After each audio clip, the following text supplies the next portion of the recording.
Igbo ndị mụrụ nze m ọzọ ekenekwa mụ n'ọzọ biko na ebe ọ bụ ị nọ na-enene m asị m udo dịrị gị biko kaba arụ n'ofola anyị na peji anyị biko na ọnwụ metụrụ m aka na share button ma nenecha vidiyo anụnwa metụrụ m aka na share mana before ya forge ahead nenenu vidiyo anụnwa na umu bingos Jpac ka bụ kidnap na ko ezugbo ya ko use ya bịara fine and good akwene na-esi gị kịta ka m kwuzie okwu maka na a sị na ọ bụ na ikwu amọrọ ibe ezi ya imepele ọnụ iji ili ji na ede na-asị kidnapping sị gị kidnapping asịrị gị ọrụ iji ili ji na ede n'ikwuli ya and ka m gwa gị now being ogajik nọkwa die ị na-ekwu ihe anụnwa mgbe okwu anụnwa ya arise ọ bụ na Jpac decide to press charges ebugokwa automatically ebugo an accomplice because ebu witness to it. Police na-abịa bịakwa okwu na ya asị gị na gang gị go and provide your gang or go and provide your gang member maka na ịnọ dia onye ahụ na-ekwu ihe that kind of change you did not rebuke that person ịnabata ya na kwue ihe ọ chọrọ ikwu. Now listen ka m gwazie gị now even in Nigeria kita enwere law that guides Nigeria in terms of kidnapping case. Lekwa ntị ka m gwa gị law number 1 ije na Google now ka mee gị accordingly is just type the punishment for attempted kidnapping in Nigeria. Ya afudi osina in a penal code section 46 section 4 of the same law provides that a person who attempts to kidnap or adopt another and is found guilty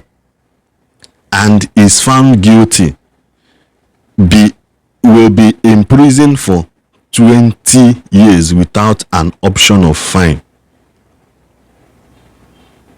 So attempt to kidnap abukwana ikwuli ekwu adịghị sure as in okay they did not find this person guilty mana nke a ikwuli ekwu with evidence video proving evidence na attempted kidnap ọbụkwa na-eme gị eme. So automatically now this statement and we make now will land you in 20 years in prison. Siapugodo na n'ime ihe emewo no just n'ikwuli ya n'ọnụ na isi wee kwuo ya now because ihe na-abụ ka m chọọ okwu na-abụ ma ịtọ ka m chọọ specialize on na this thing because na video anụnwefo dị long mana nke gbawagodo n'isi bụ kidnapping anụnwa na-ekwu okwu ya makwa ya bụ kidnapping. Now in a criminal act law about kidnapping in Nigeria security at the end of it also is a guilty of felony and liable for punishment for up to 10 years. In this one now you go try chọrọ m ịgaba into details maka na okwu ka dị ihe a go the case number 1 pending this topic anụnwa engineer because ihe anụnwa now jik ibugo accomplice to an attempted kidnap mmadụ kwuru n'ọnụ na your live video ibugo an accomplice because police bata n'ime now on this guy is automatically your gang member. Onwezi ya akapolo na aka police esiti ya maka one thing a na-eme na Nigeria nwa na-aga iwe miwe bise na apata asị na Nigeria enwe holo mana ka m gwa gị two things na ndị mmadụ na-eme na asị na Nigeria enwe holo. 1 ego and 2 bụ time. Ego na time bụ ihe na-eme mmadụ asị na Nigeria enwe holo mana inweta mmadụ ka Peter Obi nwe ego nwe time egwa gị na Nigeria nwe law especially ndị Igbo gị na onye Igbo na onye mba ọzọ na-emeke ha ọ sị hapụ onye Igbo na ha enweghị time very soon they will back out from it. Ọ ihe eji eme ndị baya sị na enweghị ụlọ ọnụ ọsọsọ ndị baya abịapụta mmadụ ana n'iyi still dono n'ime ya na-asị gị mind your business while na mmadụ na-ana n'iyi ifugia. Then ịnachiata na section 273 of a penal code or sige which is the punishment section for both kidnapping and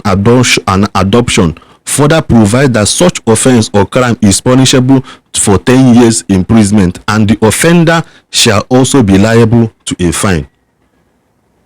O dependently o the fine obuna. Now, I am actually back to another topic. Isena Oga Isena Jpac na pontu. Isena Jpac na pontu. Malihi na agwa mmadu because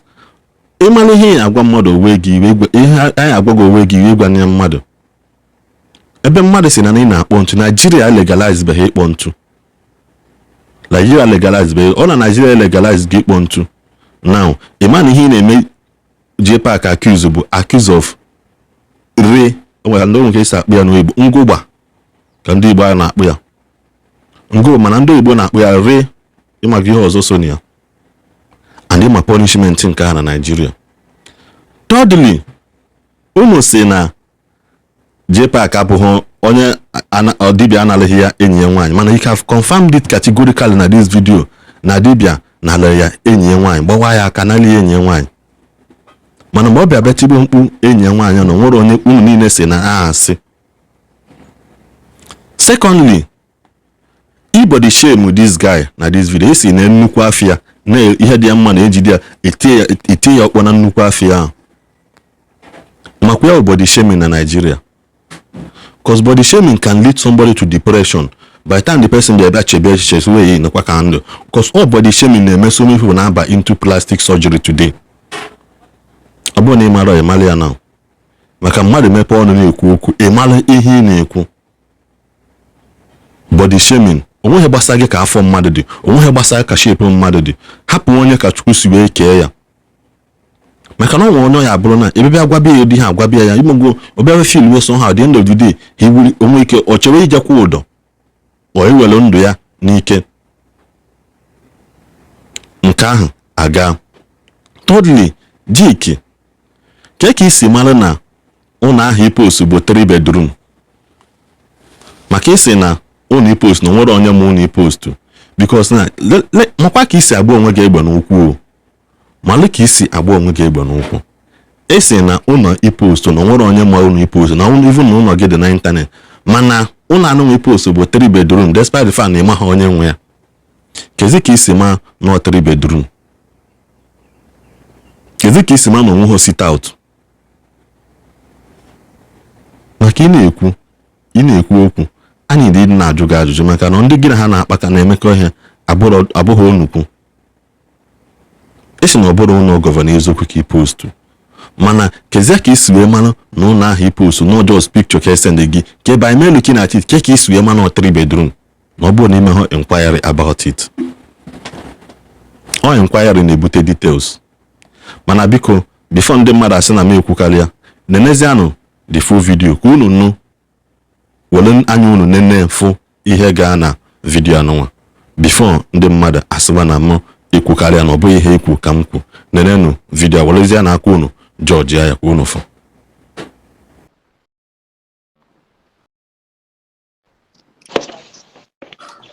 Olha, Jpac a Omenala ọzọ, ala Igbo ni ọzọ.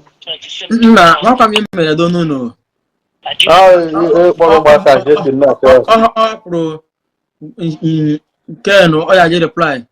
Ọ bụrụ chiki bịa dere ya. O nwere video Ken mere na-ewu online. O nwere kwa reply ya. Ọ bụrụ nke jiki mere na ka na reply sharp sharp. Jiki mere sharp sharp reply jiki sharp sharp. Mana Ken me ha reply Ken. Ken ta ụmụ ndị ala for prison for 4 years. O nwere kwa reply Ken. O nwere akpọ nwa nkịta. Justice nwa nkịta. Ya gazi nwanne m ọmụa. Mgbe agwụ ekwu uke. Maka nwa nkịta mbụ nwa nkịta English dog. Ọ na-afụ ndị mmụọ. Ụmụ ndị ara na-asị online. A na-ekwu isi ụmụ bingo. Na Ụmụ bingos. obere ihe. Jpac ga-abụ Kidnàp Kidnàp kụọ ya ezigbo iyi ya kụọ Ishi abịara ya. Mba ihe egbe nwa m time ana m atụ aka ọbụla. Ihe egbe ya egbu ya. Na onye megidere aka ya ọcha. Ishi abịara na-abụ ya mmụọ. Àwọn èèyàn mọ̀ ní ọ̀n dẹ̀rẹ̀ tó dìbì lákòó dìbì ọ̀n. Onye gara kọ́ni dìbì ọ̀n. Jíkàsì. Hypass, cleaners, ụmụasị. Nna donu nu. Hapụ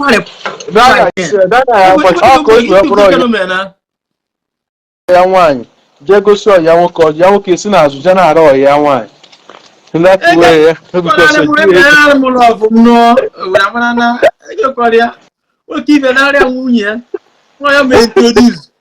introduce tụrụ ugo dogwu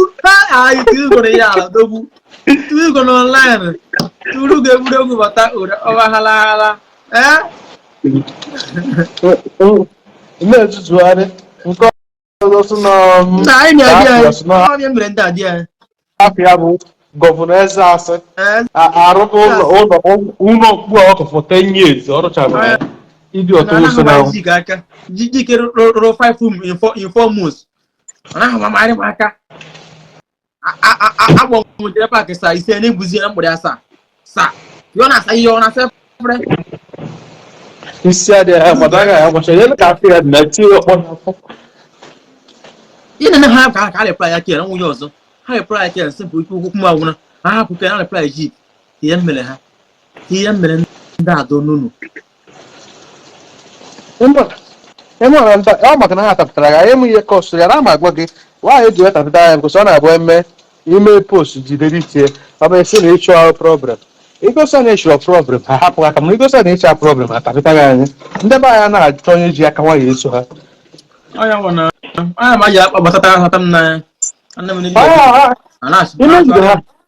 imegide ha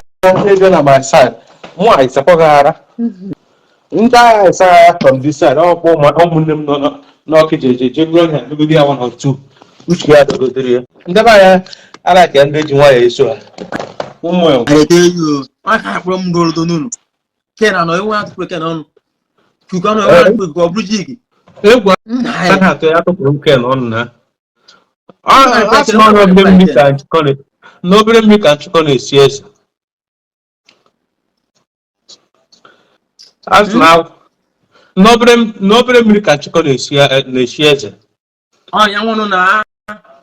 mụna mụgwọ ehekọ ma ha mara mụgwọ ehekọ afọ iri okwu ma nkịtị mgbe anyị ekwuzi ezi nsazi ya ọ bụrụzi okwu iti mmadụ ihe nke si na afọ ya bụ ide your house or ide hotel nna ụlọ nwoke ibe gị rụrụ ọ bụ hotel ụlọ apụ ndị a onye mgbata m okenye jiri white na-egwusara nwata egwu ọ chọrọ efu oke ya bụ iwezi gwute nwata a eti aka mmanụ eti aka mmanụ iyi white bịa begwute m aka mmanụ na-ewezi iwo ya ekpụrụ m ntị aka mmanụ onye gbagutere nwata dị ka m jee paakị nke ọ na-akpọ ha nkịtị na-adọ n'ụlọ Nja wangi temu na mwa awu acha mwa kwenye bode acha mwa mna kinelo ngumu na mna kama isi na mwosi jika mwa mtamu mba genti ina abura genti na ya nsube ina abura problem ọsọ mgbe aka problem ji abịa mana isi problem ni na abịa kwuti ya abịakwute problem agbaba ọsọ ọka o si adị chukwu na azọ m ka bụ chukwu na azọ ma shi azamani ana anya eme ha na ka ị gbara ndị a ọsọ apụtaga hello one want to say na ana wesi tata ndị mmadụ ọdụ gọọmenti online nke ọtọ ndị nwa chef na hosh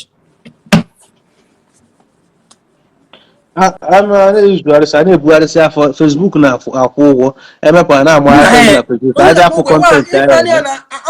Facebook ndị a na ndị a nwa ha na-eme ndị dibịa nwa na ha eji ndị pastọ wee na-eme ihe mba ha eji ndị pastọ wee na-eme ihe ọ bụrụ ndị dibịa mba isi arịa ha ma ntu esi eme kọntentị ha jee na Brand Jota OG cent or something yeah funny bros a na-create something with their head ọ bụ ha na-achọ ya na drag ndị niile na drag ihe a dị too much n'aka ndị be anyị cheke ndị Igbo anyị niile a ọ ha na-ezuzusi ihe ndị Yoruba na-emesi ndị Yoruba nọ online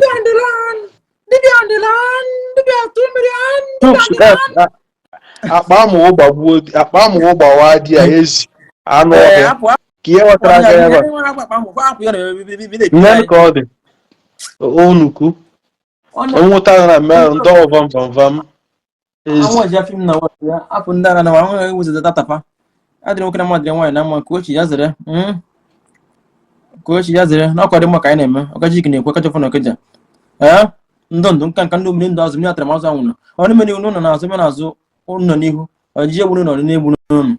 kama n'ụlọ ji ji ama n'ọnụ mgbe akwụnụ 50 ya kwụ 100 mgbe akwụnụ 100 ya kwụ 200 ana m ekpe mana ike ka na-ekpe ebe n'aka afọ nna m ji na sị na-azụ na-adịrị na mmadụ na mma ọmaka mere nwoke ọmaka mere nwaanyị apụrụ nwanza aka amazapụ ego ji azụ ụmụaka apụ nwanza aka jee paakị apụ nwanza aka ise nke hotel tàbí abịa kpọrọ ndụ ọkpọka nwoke so iyi ozu nwoke so ka ịkpọpụ eke ọkpọka n'ụbịa Lagos ikwukwu onwe ya kapụkwara agụ n'ụbịa Lagos ejiji onye ji moto ya Lagos ihe mmenwe oge ihe ego moto ikwukwu onwe ị ga adịsị ka imego flight nke a dị iche onye dịka ebido ya mụchara agbesakwa ọsọ ebe mara boy like you na-ọta m ọnụ ọbụla na ọmụchara nwaanyị nwụcha nwa nwaanyị eji eji dibịa anaghị ahụ nwaanyị iji eji dibịa na-agụ nwaanyị iji eji pụta na ọghọta jiji ike ọnụ dibịa na ji ego na nwoke igbe ego ji ego na nwaanyị hei ịdakọrọ na mmemme na m nwaanyị m nụọ obodo amara na eji akọrọ mmemme na m ihe mkpa n'aka eji akọrọ mmemme na m nwaanyị m nụọ ego ka nwoke igbe na nwunye ewu na-agba ọyị nwaanyị na-agba ụtọ nke bụ ụtọ na-agba ụtọ rụ makwa ihe bụ ụtọ na-agba ụtọ nwa na-ụta ji ike ọnụ ọ dịghị ihe nwaanyị na-abụ even investigation na jikiri nwaanyị na-abụ mụnwe eme investigation fụlọ ọgọbọ ebezekwu na